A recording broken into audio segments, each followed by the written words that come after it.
देखो भाई, टॉपिक है जर्नल एंट्री। टॉपिक क्या है? जर्नल। अब पहले तो जर्नल एंट्री का फॉर्मेट आना चाहिए। सबसे पहले तुम ऊपर लिखोगे, क्या लिखोगे? Journal entry. फिर डेट, पर्टिकुलर्स, LF, डेबिट और क्रेडिट। एक बात याद रखना, हर एंट्री में तुम्हें एक बंदा डेबिट करना है और एक बंदा क्या करना है? क्रेडिट। ऐसा नहीं होना चाहिए कि तुम डेबिट लिख के आए हो क्रेडिट छोड़ दिया, ये गलत होता है। या क्रेडिट लिख दिया डेबिट नहीं लिखा। मतलब तुम्हें डेबिट भी लिखना है और क्रेडिट भी लिखना है, ठीक है? वो कैसे लिखना है वो मैं भी बताऊँगा, ठीक है?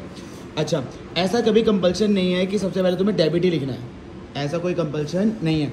तुम्हारे टॉपिक के अकॉर्डिंग होता है। अगर तुम्हारा टॉपिक जो बोल रहा है, अगर वो पहले जो टॉपिक बोल रहा है वो डेबिट होना चाहता है तो वो डेबिट होगा। अगर तुम्हारा टॉपिक जो है वो क्रेडिट का है तो वो पहले क्रेडिट होगा।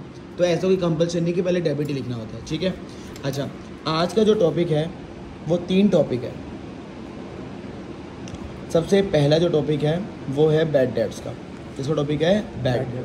अच्छा, कई बार ना बैड डेट्स लिखा हुआ नहीं आता, उसका दूसरा नाम है इररिकवरेबल। क्या नाम है? इररिकवरेबल। साथ साथ बोलते जाना, या तो बैड डेट्स लिखा होगा या तो क्या लिखा होगा? इररिकवरेबल। अब मेरी बात ध्यान रखना। अच्छा, बैड डेट्स का मतलब होता है तुम्हारे पैसे रिकवर नहीं हो रहे, तो बताओ मुनाफा है या नुकसान है? नुकसान है। अच्छा सर, हम इसको एसेट और लाइबिलिटी क्यों नहीं सोचते हैं, मुनाफा नुकसान क्यों सोच रहे हैं? देखो, 4 ही चीज़ सोचनी होती है, एसेट, लाइबिलिटी, मुनाफा और नुकसान। सर हम एसेट और लाइबिलिटी क्यों नहीं सोच रहे? क्योंकि एसेट और लाइबिलिटी फ्यूचर पे डिपेंड होते हैं। किस पे डिपेंड होते हैं? फ्यूचर। ये चीज़ तो अभी की है कि कोई मुझे पैसे अभी के नहीं दे रहा, तो जब तुम प्रेजेंट पे हो तो तुम्हें फिर मुनाफा और नुकसान सोचना होता है। तो बताओ तुम्हारे हिसाब से ये मुनाफा है या नुकसान है? नुकसान है। तो ध्यान रखना, हमेशा नुकसान हमेशा डेबिट होता है। नुकसान हमेशा क्या होता है? डेबिट। तो ठीक है, इस क्वेश्चन में हमारा नुकसान क्या है? Bad debts. अभी हमने क्वेश्चन पढ़ना है, तो बैड डेट्स क्या होगा? डेबिट। तो पहले जरा क्वेश्चन पढ़ लेते हैं आता कैसे। देखो इधर इलस्ट्रेशन नंबर 9, बैड डेट्स और बैड डेट्स रिकवर्ड के लिए बहुत इंपॉर्टेंट है, ठीक है? 5000 ड्यू। देखो, अगर मैं सिर्फ ड्यू पढ़ूँ, क्या पढ़ूँ? ड्यू। तो ड्यू का मतलब होता है आउटस्टैंडिंग। तो मुझे लगेगा कि आउटस्टैंडिंग का पॉइंट आ गया। किसका पॉइंट आ गया? आउट। बट जब मैंने आगे पढ़ा, outstanding from Ramesh are irrecoverable, तो अगर मैं इसको यहीं तक पढ़ूँ तो ये पॉइंट आउटस्टैंडिंग का है। किसका पॉइंट है? आउट। बट अगर मैं इसको कंप्लीट पढ़ूंगा तो इररिकवरेबल आ गया, तो ये क्या बन गया? Bad debts. तो इसका मतलब है ये एंट्री कौन सी होगी? Bad debts.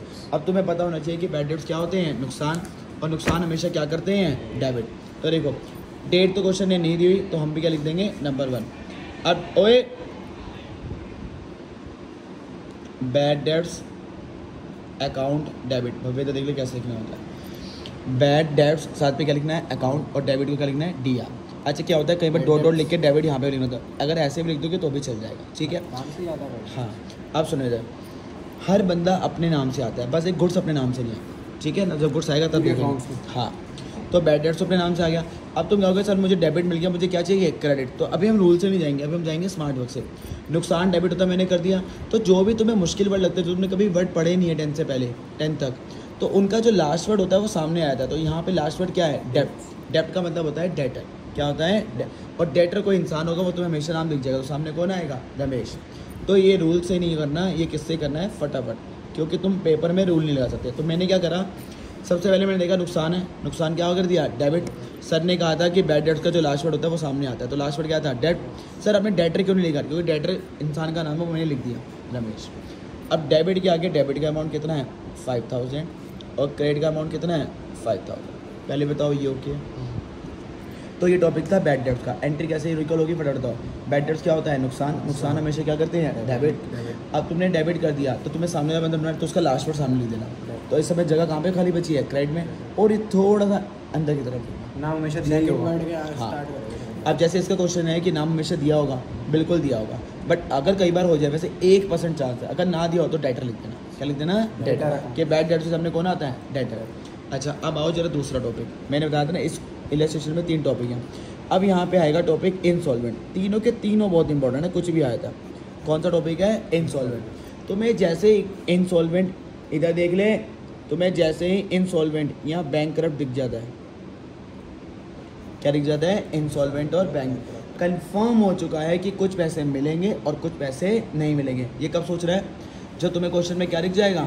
इंसॉल्वेंट, या फिर दूसरा नाम क्या है? बैंकरप्ट। ये कंफर्म हो चुका है कि कुछ पैसे मिलेंगे और कुछ पैसे तुम्हारे डूब जाएंगे। तो मैं बोल रहा हूँ कुछ पैसे डूब जाएंगे, देने नहीं है, डूब जाएंगे, ठीक है ना? तो सुनो इधर, तो इसका मतलब यहाँ पे 2 चीज़ आने वाली है, कुछ पैसा मिलने भी वाला है और कुछ पैसा डूबने भी वाला है। तो जो पैसा तुम्हें मिलेगा उसमें कैश डेबिट होगा। कौन डेबिट होगा? कैश।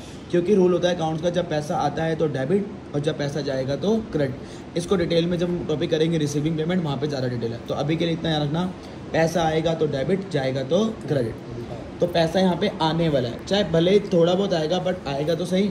तो जो आएगा उसको कैश के नाम से, और जो नहीं आएगा उसको किसके नाम से करोगे? Bad debt. अंश में ध्यान रखो, लास्ट वार्निंग दे रहा हूँ, फोन वहाँ चुपचाप रख दे। कैश अकाउंट डेबिट लिख देंगे। हाँ, एक मिनट पहले पढ़ लेते हैं। सोवन इज डिक्लेयर्ड इंसॉल्वेंट। लो जी, मुझे कौन सा वर्ड दिख गया? इंसॉल्वेंट। अब क्या कंफर्म हो चुका है तुम्हारे दिमाग में कि कुछ पैसा मिलने वाला है और कुछ पैसा नहीं मिलने वाला। रिसीव्ड फ्रॉम इस ऑफिशियल रिसीवर 60 पैसा। अकाउंट्स में पैसे को क्या पढ़ते हैं? परसेंटेज। क्या पढ़ते हैं? परसेंटेज। वो पैसा नहीं होता, वो क्या होता है? परसेंटेज। ओनर रुपी ओनर डेब्ट ऑफ। कितने का पैसे लेने थे तुमने? 10,000। कितने लेने थे? 10। तो बताओ, ये लिखा है रिसीव, तो तुम्हें 60% मिलने वाले हैं, तो कितने डूब जाएंगे? 40%। तो रूल सुन लो भाई, अगर इंस्टॉलमेंट और बैंकक्रप्ट आएगा, जो पैसा मिलेगा कैश डेबिट। तो बताओ तुम्हें कितना मिल रहा है? 60%। तो कैश अकाउंट डेबिट 6,000। 6,000 मिलने वाला है। अच्छा, कितना पैसे डूब जाएगा? 4। तो जो पैसा नहीं मिलेगा उसे किसको डेबिट करोगे? Bad debts. इसमें हमने थोड़ी आगे क्यों लिखा? क्योंकि अभी हम डेबिट ही कर रहे हैं, अभी क्रेडिट नहीं आया। अब तो मेरा क्वेश्चन ये होगा कि सर मुझे क्या चलेगा, डेबिट एक है या दो है? देख, यहाँ पे तो एक ही बंदा था बैड डेट्स, यहाँ पे दो कैसे हो गए? कुछ मिल रहा है और कुछ नहीं, तो ये दो, तो मोड 2 हो गए। अच्छा, अब रूल सुन लो, जो मिलेगा किस नाम से डेबिट करोगे? कैश। और जो नहीं मिलता वो किस नाम से डेबिट होता है? Bad debts. सामने रिसीविंग हो या बैड डेट्स हो, सामने इनका लास्ट वर्ड ही आता है। किस किस में लास्ट वर्ड आता है वो मैं लास्ट में लिखवा दूंगा। रिसीविंग का पॉइंट हो या फिर किसका पॉइंट हो? बैड डेट्स का। लास्ट वर्ड है डेटर। डेटर मतलब यहाँ पे इंसान का नाम दिया होगा, इंसान का नाम क्या है? सोहन। अब क्रेडिट होगा टू सोहन। अच्छा, डेबिट का टोटल कितना है? 10। तो क्रेडिट में कितना लिखोगे? 10। डेबिट और क्रेडिट का टोटल हमेशा मैच होना चाहिए। अगर वो तुम्हारा मैच नहीं हो रहा तो टीचर वैसे ही काट देगी, क्योंकि इतने बेवकूफ़ हैं, इनको ये भी नहीं पता कि डेबिट और क्रेडिट का टोटल क्या होना चाहिए? सेम। ठीक है, सेम कह लो या मैच कह लो। तो पहले बताओ, ये वाला पॉइंट हो गया। आखिरी में मैं तुम्हारे को सम अप करवाऊंगा, ठीक है। तीसरा पॉइंट है, और इसके साथ तुम्हें मैं होमवर्क दूंगा कि क्वेश्चन कौन सा मिलता जुलता है। तीसरा पॉइंट है बैड डेट्स रिकवर्ड। कौन सा पॉइंट है? Bad debts recovered. अब देखो, तीनों में मैंने बंदे ढूंढे थे। अच्छा, अगर बैड डेट्स तुम्हारे लिए नुकसान होता है तो बैड डेट्स रिकवर्ड तुम्हारे लिए क्या होगा? मुनाफा। क्या होगा? मुनाफा। तो नुकसान अगर डेबिट करते हो तो मुनाफा क्या होगा? क्रेडिट। मुनाफा क्या होगा? क्रेडिट। अब बात ये है कि पता कैसे लगाएं कि बैड डेट्स रिकवर्ड का क्वेश्चन तो यही आता है। तो देखो इधर इसकी निशानी में यहाँ लिख रहा हूँ। अगर क्वेश्चन में तुम्हें वर्ड दिखता है बैड डेट्स, कौन सा वर्ड दिखता है? बैड। सर अगर बैड डेट्स आया मैं तो सोचूंगा बैड डेट्स आ गया। बिल्कुल सही सोच रहे हो। अगर से बैड डेट्स दिखा तो वो कौन सा पॉइंट है? Bad debts. बट अगर बैड डेट्स के साथ लिखा है ये word, last year, earlier, previous year, earlier या फिर previous year, last year, earlier और प्रीवियस ईयर, अगर तुम्हें ये किसके वर्ड के साथ दिख जाते हैं? बैड डेट्स के साथ, तो फिर वो बैड डेट्स का पॉइंट नहीं है, फिर वो किसका पॉइंट है? Bad debts recovered. ठीक है, अब देखो कैसे पहचानते हैं। Receive cash for a bad debts, मुझे कौन सा वर्ड दिख गया? अब चेक करूंगा कि बैड डेट्स का कुछ है ऐसा, मुझे कौन सा वर्ड दिख गया? लास्ट। तो अब ये बैड डेट्स का पॉइंट नहीं है, अब ये कौन सा पॉइंट है? Bad debts recovered. तो बताओ बैड डेट्स रिकवर्ड नुकसान या मुनाफा? मुनाफा। तो मुनाफा क्या करेंगे? क्रेडिट। तो देखो अब मैं डेबिट के लिए एक लाइन छोड़ूंगा और अंदर की तरफ देख लो जो तू कह रहा था बड़ी, तो मुझे अब पहले क्रेडिट मिला।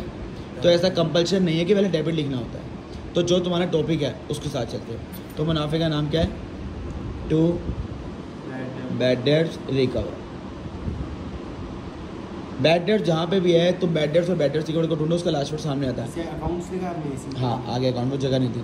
अच्छा, मैंने लास्ट वर्ड लिखा है रिकवर्ड। क्या लिखा है? रिकवर। तो सामने आएगा रिकवर। क्या रिकवर होता है? पैसा। तो कैश। Cash account. कितना अमाउंट था? 700। अब फटाफट क्विक रिवीजन देखो इधर। बैड डेट्स के लिए कौन सा वर्ड लिखा होगा? तो बैड डेट्स तो क्या लिखा होगा? इर्रिकवरेबल। ठीक है। इंसॉल्वेंट आएगा तो कुछ पैसे मिलेंगे और कुछ पैसे नहीं मिलेंगे। जो पैसे मिलेंगे किसके नाम से डेबिट करोगे? कैश। जो नहीं मिलेंगे बैड डेट्स। सामने पर्सन।